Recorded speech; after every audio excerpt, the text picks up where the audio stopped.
All right, thanks very much. Catching up with Kyle Laposo here in the Edmonton Oilers Hall of Fame room. I mean, we asked if you wanted to do it in there, and you're like, yeah, it's a cool room, isn't it? You don't get to see this often. This is the first time I've gotten to see it, too. What do you think? Yeah, I mean, it's pretty neat. Obviously, so much history with this team and organization, and just the players that came here before this current generation, and after playing for the Islanders for a number of years, and obviously the history in the '80s between the Islanders and the Oilers, and kind of the passing of the torch that happened. It's just pretty neat to see all the history. I'm a huge hockey nerd, so I enjoy looking at everything. I've known you since you've been a rookie, so I know that you love it. Here, we're right in front of Wayne Gretzky, some guy that isn't too bad, right? Have you thought about your Islander days and the connection with the Edmonton Oilers, and how irony is maybe not the right word, but how just fun that it is that's who you're playing against in the Stanley Cup?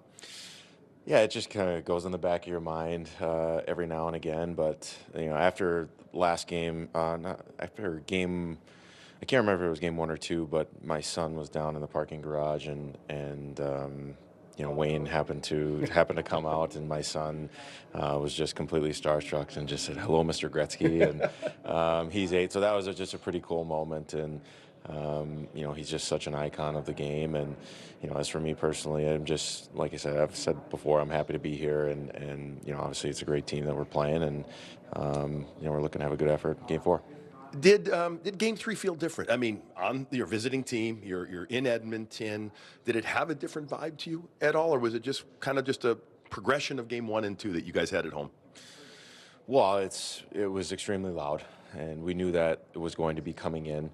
It honestly reminded me of Game 3 in 2013 playoffs at the Nassau Coliseum. That's kind of the decibel level that it was hitting, and we knew that the fans were going to be all jacked up for that game. And as for us and how we play, we don't really change the way that we play home or road, and we kind of play a greasy game, and it was nice to stick to our game the whole way. And they obviously had some sustained pressure, but I thought that we did a good job of capitalizing on our opportunities and limiting some of their chances. And it was just a fun road game for us. Yesterday before the game, I had an interview with Gus Forsling, and I said the last question. I said, "Guy, I've been wanting to ask you this all the time." I said, "You ever get tired?" Like, he never looks like he gets tired out there. And he said, deadpan, seriously, no, he doesn't. So he played almost 29 minutes again last night, and the matchup game is important. We can't deny that, right? He's the guy along with Ekblad that's going to see the most ice time against the top guys right there. But when you watch what he does out there, you've seen them all. You've played with some great guys. What do you think about his performance? Well, I mean, I don't think you can say enough about him and what he's done in this postseason. We joke that he's carved out of stone. He might be a descendant of one of the big three, Zeus, Hades, or Poseidon. Like, he's just he's in phenomenal shape. He's a phenomenal skater, phenomenal defender, and his performance last night was second to none. And you could go up and down the list of guys, but he's such an important piece of our team, and the way that we defend, the way that we play, the way we close, and just a perfect example for how to play defense for any youngster who's looking to play the game. Lastly, do you wish today was tomorrow already? Are you ready to play again? Or are you happy to have a day off in between 3 and 4?